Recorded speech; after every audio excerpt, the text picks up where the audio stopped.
चिकित्सक, welcome to Chikitsak revolution. Today we discuss neural tissue और ये है हिस्टोलॉजी का लास्ट लेक्चर। इसके पहले आप जान चुके हैं कि टाइप्स ऑफ कनेक्टिव टिश्यू क्या होता है, ब्लड क्या होता है, लिम्फ क्या होता है, कौन टिश्यू कहाँ होता है, एडिपो टिश्यू कहाँ होता है, एरुलर टिश्यू कहाँ होता है, ऑल आर क्लियर कॉन्सेप्ट। तो आज आपका टिश्यू का क्या है, लास्ट लेक्चर है जो कि हम लोग डिस्कस करेंगे आज यहाँ पे। कहता है न्यूरल टिश्यू में हम देखते हैं क्या है, कहता है स्पेशल टिश्यू होता है किसके लिए, फॉर कंट्रोल एंड कोऑर्डिनेशन के लिए। देखिए कंट्रोल और कोऑर्डिनेशन में अंतर होता है। कंट्रोल का मतलब होता है कि आप अकॉर्डिंग टू योर बिलीवनेस आप जो करना चाह रहे थे उस पर कंट्रोल या कोऑर्डिनेशन है या नहीं। जैसे सीधी सी बात है, आपकी मन में क्या कि मुझे कुछ लिखना है, तो आपके हाथ ही साथ दे रही है लेकिन आपका ब्रेन वो नहीं साथ दे रहा है कि मुझे लिखना है।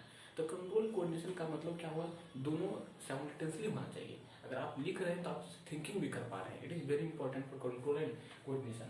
कहता है it form neural and nervous system. ये क्या बनाएगा, न्यूरल एंड नर्वस सिस्टम बनाएगा। न्यूरल सिस्टम में दो तरह का देखेंगे, यूनिट न्यूरॉन है जिसको नर्व सेल बोलते हैं। क्या बोलते हैं, नर्व सेल बोलते हैं। इसमें सेल बॉडी एक्साइटोन रहेगा, एक्सोन रहेगा, डेंड्रोन एंड डेंड्राइट्स रहेगा। फिर उसी प्रकार न्यूरोगिलिया है, न्यूरोगिलिया या न्यूरोगिलियल सेल्स है। कहता है न्यूरोगिलियल सेल्स में क्या देते हैं, पता है it forms some then 1/2 of the total volume neural tissue. यानी कि टोटल वॉल्यूम न्यूरल टिश्यू का 1/2 जो रहेगा वो आपका क्या रहेगा, न्यूरोगिलिया रहेगा। ये कहता है it forms some then 1/2 of the total volume neural tissue. ये लोकेशन कहाँ दिखेगा, अराउंड द नर्व सेल। आपका जितना भी तरह का नर्व सेल है उसके क्या है, अराउंड तरफ दिखेगा, चारों तरफ दिखेगा, जिसको बोलेंगे आप क्या, न्यूरोगिलिया। फिर कहता है फंक्शन क्या करता है, सपोर्ट एंड प्रोटेक्शन देने का काम करेगा। बिल्कुल सही है, अगर न्यूरोगिलिया सेल रहेगा तभी तो आपको कोई बॉडी का सपोर्ट एंड उसको प्रोटेक्शन देने का काम करेगा। तो ये था आपका कुछ न्यूरल टिश्यू में। देखिए न्यूरल टिश्यू में कुछ है नहीं, इतने ही बस। कहता है कि कंट्रोल और कोऑर्डिनेशन समझ में आ रही नहीं है। कंट्रोल और कोऑर्डिनेशन का मतलब क्या है कि आपने जो कर रहा है आपका ब्रेन एवं ऑर्गन्स का दोनों साइमल्टेनियसली कंडीशन बैठना चाहिए। अगर आप ब्रेन से थिंकिंग कर पा रहे हैं तो आपके हाथ क्या वहाँ पे आपको साथ दे रही है। तो वहाँ पे इस तरह की कंडीशन को क्या बोलते हैं अपन लोग, कि कंट्रोल हो रहा है, यहाँ पे क्या है, कंट्रोल कोऑर्डिनेशन दोनों का बन रहा है। अब इसको बात करते हैं हम लोग फंक्शन ऑफ न्यूरल टिश्यू के बारे में। फंक्शन ऑफ न्यूरल टिश्यू, आखिर न्यूरल टिश्यू करता क्या है ना। फंक्शन ऑफ न्यूरल टिश्यू के बारे में बात कर लेते हैं। फंक्शन ऑफ न्यूरल टिश्यू के बारे में, उसके बाद अपन डायग्राम बना के इसको देख जाएंगे, है ना। फंक्शन ऑफ न्यूरल टिश्यू क्या करता है, न्यूरल टिश्यू क्या करता है ना। देखिए ज़्यादा कुछ फंक्शन नहीं है इसका। Function of neural tissue, function of neural tissue, neural tissue का क्या फंक्शन है। Function of neural tissue last lecture है, लोग तो नोट सुनाते रहे, है ना। इसमें आप देखेंगे जेनरेशन, है ना, generation and conduction, generation and conduction, generation and conduction of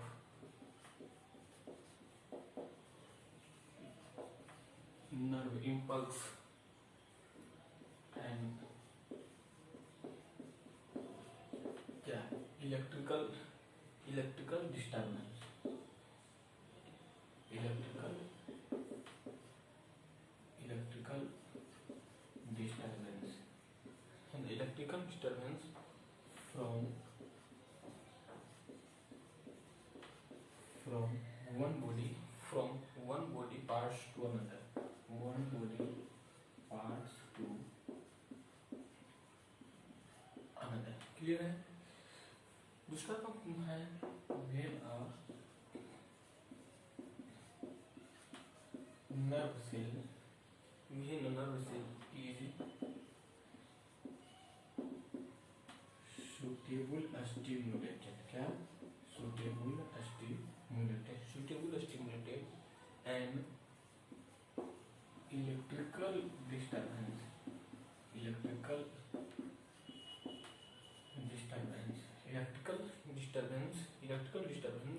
है ना, जिसको बोलते हैं हम नर्व इम्पल्स।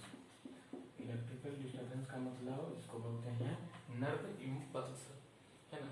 इज जनरेटेड, क्या होगा, इज जनरेटेड, है ना, generated which swiftly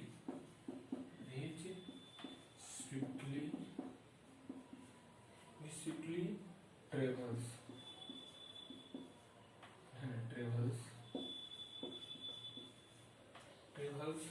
along the along the plasma membrane by nerves, along the plasma membrane by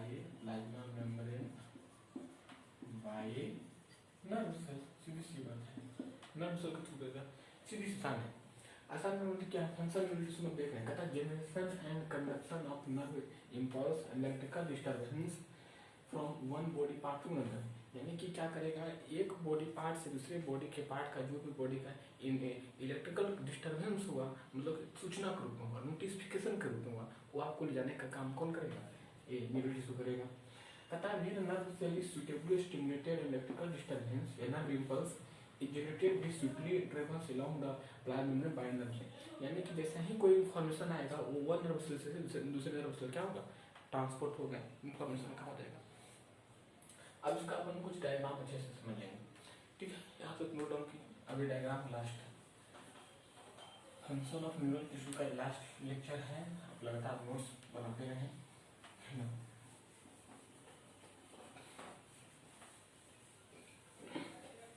इसमें क्या है डायग्राम बहुत ही सिंपल है ना।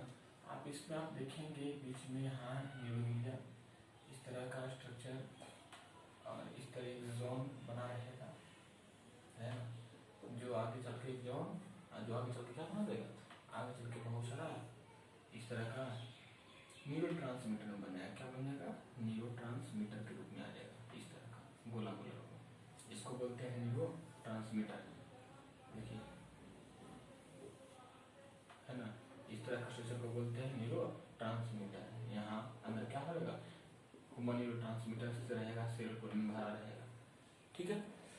अब यहाँ से क्या रहेगा, बहुत सारा कुछ डेंड्राइट्स निकलेगा जो कि ब्रांचेज में रहेंगे, है ना, बहुत सारा ब्रांच में रहेगा, इधर भी निकलेगा आपका बहुत सारा डेंड्राइट्स जो कि क्या ब्रांच में रहेगा, है ना, कुछ इधर से भी निकलेगा, मतलब कि आप ब्रांचेस है ना, कुछ आप इधर से भी निकाल सकते हैं, यहाँ से इस तरह रहेगा, कुछ इधर का भी रहेगा, है ना, इस तरह कुछ, मतलब इस तरह कुछ आपको स्ट्रक्चर दिखेगा, है ना। बीच में आपको बोसाइटोन रहेगा, यहाँ पे इस तरह भरा हुआ, है ना, इसको कवरिंग किया हुआ रहेगा कौन, माइलिन शीथ, इस तरह कवरिंग किया रहेगा, है ना, इस तरह covering covering covering covering covering covering, clear है ना। ये क्या है, ये आपका डेंड्रोन है ना, ये सब क्या है आपका डेंड्रोन है, ये सब आपका क्या है डेंड्रोन, ये सब आपका क्या है डेंड्रोन, क्लियर, ये क्या है डेंड्रोन है। और ये क्या है एक्सोन, ये लंबा वाला जो देख रहे हैं ना वो क्या है एक्सोन, और एक्सोन को कवरिंग किए हुए है उसको बोलते हैं माइलिन शीथ, क्या बोलते हैं माइलिन शीथ बोलते हैं, है ना, माइलिन शीथ बोलते हैं। और ये आपका क्या नर्व एंडिंग, इसको क्या बोलते हैं नर्व एंडिंग, और नर्व एंडिंग में आपको भरा हुआ है ह्यूमन न्यूरो ट्रांसमीटर, है ना, इसी को एक और नाम बोलते हैं सेरोटोनिन, और इसी को बोलते हैं एसिटाइलकोलिन, क्या बोलते हैं एसिटाइलकोलिन। तो ह्यूमन ट्रांसमीटर हो चाहे सेरोटोनिन की बात करते हो चाहे एसिटाइलकोलिन की बात करते हो, ऑल आर सेम। और यहाँ पे आपका क्या है सेल बॉडी या साइटोन, इसको आप बोल रहे हैं क्या सेल बॉडी है या फिर क्या है ये साइटोन है, सेल बॉडी या साइटोन है। अब यहाँ पे लिक्विड फाइबर स्ट्रक्चर भरा रहेगा वो क्या रहेगा ये साइटोप्लाज्म भरा रहेगा, लिक्विड जैसा स्ट्रक्चर क्या रहेगा साइटोप्लाज्म भरा रहेगा, साइटोप्लाज्म भरा रहेगा, ठीक है। तो साइटोप्लाज्म रहेगा, एक्सोन माइलिन शीथ है, ह्यूमन ट्रांसमीटर है, एक्सोन है, इट इज वेरी इंपॉर्टेंट।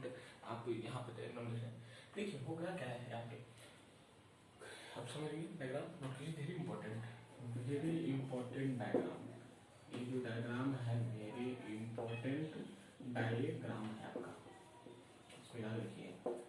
इसमें डायग्राम में क्या देखते हैं कि जैसे ही कोई नोटिफिकेशन आएगा तो एक्सोन शीथ, देखिए एक्सोन और शीथ में अंतर है, एक जोन देख रहे हैं क्या, पूरा लंबा है, पूरा लंबे वाला स्ट्रक्चर को बोल रहे हैं आप एक जोन। और एक जोन को जो कवरिंग की है उसी को बोलते हैं आप माइलिन। अब दो माइलिन के बीच जो कवरिंग है उसको बोलते हैं नोड ऑफ रैनवियर। क्या बोलते हैं? नोड ऑफ रैनवियर बोल देते हैं, है ना, नोड ऑफ रैनवियर। आगे सिंगल क्लास में पढ़ेंगे तो आपको बातें और बिल्कुल आसानी से समझ में आएगा। तो ये रहा कुछ हमारा न्यूरल सिस्टम का डायग्राम। आप देख रहे हैं क्या है कि डेंड्रोन है, सेल बॉडी है, साइटोन है, एक्सोन है, माइलिन शीथ है, नोड ऑफ रैनवियर है, नर्व एंडिंग है। नर्व एंडिंग में क्या भरा हुआ है? ह्यूमन न्यूरो ट्रांसमीटर है, या किसी को बोलते हैं सेरोटोनिन, एसिटाइलकोलिन। और कुछ इसका क्या आता है, एक स्ट्रक्चर भी आता है, हमें पढ़ेंगे इसका कोई स्ट्रक्चर भी आता है। तो आई होप आपको हमारा लेक्चर आज टिश्यू क्या हो गया, हमारा खत्म हो गया। अब नेक्स्ट क्लास में हम लोग एनिमल क्लास में बात करेंगे किसका, जो पढ़ेंगे हम लोग डाइवर्सिटी के बारे में। डाइवर्सिटी में आपको पढ़ाऊंगा कि फाइलम क्या होता है, पोरीफेरा क्या है, सिलेक्टेटा क्या है, टिनोफोरा क्या है, स्केलेमेंथिस क्या है ना, ब्रेकियोलॉजिस क्या है, लीडा क्या है, पोड़ा क्या है, मुल्सा क्या है, कर्नमाटा क्या है, हेमिकार्टा क्या है, कॉर्डाटा क्या, ऑल आर क्लियर कॉन्सेप्ट हम करेंगे किसमें, डाइवर्सिटी पढ़ेंगे। तो आई होप आप लगातार आप बने रहें, नोट्स बनाते रहें। अच्छा नोट्स वही होता है जो आप खुद तैयार करते हैं। मानते हैं कि हमारी आवाज़ अच्छी नहीं आ रही है, कुछ इशू है हमारे साथ, इसलिए मैं आपको कहूँगा कि आप लगातार हेडफोन लगा कर हमारे लेक्चर को क्या करें, कंटिन्यू बनाएं और नोट्स बनाते रहें, है ना। तो ठीक है, आइए कहीं करते हैं। तो ऑल वेरी बेस्ट पढ़ाई करते